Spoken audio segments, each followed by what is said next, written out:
지난해 서울 은평구의 아파트 단지 안에서 무려 1m나 되는 흉기를 휘둘러서 이웃을 살해한 사건. 오늘 이 사건에 대한 1심 선고가 열렸습니다. 선고를 앞두고 유족은 이런 말을 전해왔습니다. 누구라도 당할 수 있는 사건이었습니다.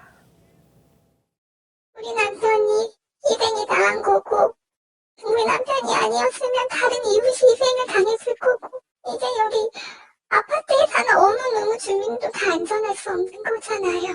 이건 정말 신상 정보가 공개가 돼서 일본도 살인 사건이 아닌 가해자 살인 사건으로 그렇게 좀 불려줬으면 좋겠어요. 자, 지금 이 시각 재판이 열리고 있는데요. 일단 한 가지만 말씀드리겠습니다. 아직 결과는 안 나왔는데 이 피고인, 30대 피고인이 재판에 출석을 안 했답니다. 자, 이 남성 지금 많은 논란을 일으키고 있는데 지금 그러니까 1심 현재 재판은 진행 중인 거죠? 지금 오후 2시 반부터 서부지법에서 이제 선고 기일이 이제 진행되는 것으로 예정이 있었는데요. 지금 말씀해 주신 것처럼 법원에 따르면 백 씨가 일신상의 사유로 불출석하겠다며 불출석 사유서를 제출을 했습니다. 그래서 법원은 백 씨에 대한 추가 구인이 가능할 경우에 이제 오후 5시에 다시 선고기일을 재개할 예정이다라고 밝혔는데 어허. 그런데 오늘 이제 오후 5시에도요. 백 씨가 출석에 응하지 않을 경우에 백 씨에 대한 선고는 이제 오늘 불가능할 것으로 지금 보이고 있습니다. 아, 일단 어찌됐든 피고인이 있어야지 선고가 가능하나 보군요. 네. 그래서 2시 반에 열리려고 했는데 본인이 일신상의 이유로 재판정에 안 나왔대요. 자, 그럼 5시에는 나오세요 라고 했는데 지금 어떻게 될지 모른답니다. 왜 저희들이 이 소식을 전해 들었냐?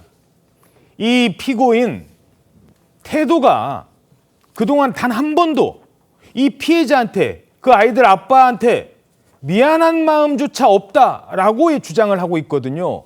게다가 이 구속영장 실질심사 받을 때 기자들 앞에서 이런 황당한 주장을 했던 사람이기도 합니다. 피해자에게 죄송한 마음 있습니까? 없습니다. 저는 심심이야기 아닙니다. 일본 돈을 왜 구매하셨어요? 중국 스파이를 처단하기 위해 제가 구매했습니다. 심신미약 아니라고 주장하시는 거 맞죠? 맞습니다. 저는 멀쩡한 정신으로 하였습니다. 일반적으로 그렇게 하고 싶은 말 없으세요? 없습니다. 저는 중국 스파이를 처단하기 위해 이 일을 하였습니다. 자, 유족들은 피해자의 그러니까 한 아이들의 아빠거든요. 이 유족들은 저런 태도가 더 화가 나고 더 용서할 수 없게 만든다고 말하고 있습니다. 자다 일어난 듯한 표정으로 그냥 재판 구경 나온 듯한 표정으로 나와서 재판을 봐요. 판사님이 미안하지 않냐? 그렇게 계속 물어봐야지만 미안하다. 사람을 그렇게 잔인하게 죽였는데 한 가정을 파괴를 시켰는데 전혀 그거에 대한 죄책감이 전혀 없어요. 그 가해자 부모가 어떻게 보면 살인을 방치한 거잖아요. 지금까지 사과는커녕 오히려 자기 아들의 살인을 정당한 글을 올리고 어떻게 사람이 그럴 수 있어요? 그 사람들은 그렇게 뻔뻔하게 잘 살고 있는데 그 가해자 부모는 떳떳하게 다니고 나는 숨어서 다니고. 그러니까요. 어떻게 가해자의 부모는 자기 아들 잘못했다고 안 하고 아직까지 사과도 안 하고 심지어 가해자 본인은 재판에도 안 나오고 오늘 선고하는 날인데 지금 그런 상황인 거예요? 그렇습니다. 피의자가요, 지난달 진행된 결심 공판에서도 사과나 반성의 태도를 보여주지 않았고 유족은 당시 피의자의 모습에 대해서 뻔뻔하다라고 하면서 분노를 했었습니다. 심지어 피의자는 범행 후에 집으로 돌아가서 옷을 갈아입은 채로 태연히 있다가 경찰에 체포되기도 하는 정말 그런 천인공노할 그런 모습을 보여주기도 했는데 범행 후에도 문제가 있었던 게 피해자의 아버지가 해당 사건을 다룬 인터넷 기사에 피해자를 욕하는 2차 가해 내용을 악성 댓글을 수십 개 달았고 유족 측이 사자 명예훼손 혐의로 고소를 진행하기도 했었거든요. 지금 구속된 피의자 같은 경우에 정당한 사유를 인정받지 못하는 상태임에도 불구하고 그리고 이렇게 출석하지 않는다고 하고 그리고 이 인신의 어떤 구속, 그러니까 강제 인치가 어려운 상황이 된다라고 하면 피의자가 없는 상태에서도 선고를 할 수가 있지만 이렇게 된다고 하면 재판부에 상당히 불리한 인상을 줄 수밖에 없습니다. 재판부에서는 이러한 불출석, 정당한 사유 없는 불출석이 전혀 반성 없는 태도다라고 생각을 할 가능성이 있고 어떤 형량이 선고될지 아직까지 밝혀지지는 않았습니다만 형량이 더 높아질 가능성도 배제할 수 없어 보입니다. 결국 유족들만 지금 고통 속에 살아야 되는 그런 상황인 거잖아요. 예, 그렇습니다. 유족들은 이 선고 기일을 앞두고 사건 파일 취재진에게 전해온 말이 있는데요. 가족들이 명절이 되어도 명절처럼 보내지 못한다고 합니다.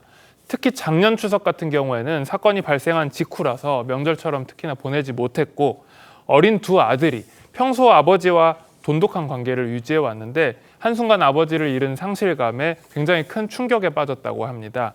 그 어린 아이들이 다른 사람들에게 아빠 얘기를 하는 것을 의도적으로 피하고 있는 상황이라고 하는데요. 그러면서 이 아들은 아버지를 생각하며 그림을 그리고 편지를 쓴다고 합니다. 아버지와 보낸 문자 사진도 지금 이렇게 보실 수가 있는데 아빠를 생각하면서 그림과 편지를 써서 수목장에 갈 때마다 이 편지나 그림을 바꿔준다고 합니다. 그나마 이번 설 연휴 때는 아버지에게 자랑하고 싶은 말들을 써서 편지를 두고 왔다고 합니다. 사람을 숨지게 하고 그 큰 칼을, 그 큰 흉기를 휘둘러서 사람을 숨지게 해놓고도 중국 스파이를 처단한 거라고 황당한 얘기를 하지 않나. 오늘 재판에는 아예 출석도 하지 않나. 뭐 재판부가 잘 판단하겠죠. 엄벌에 처해질 것 같습니다.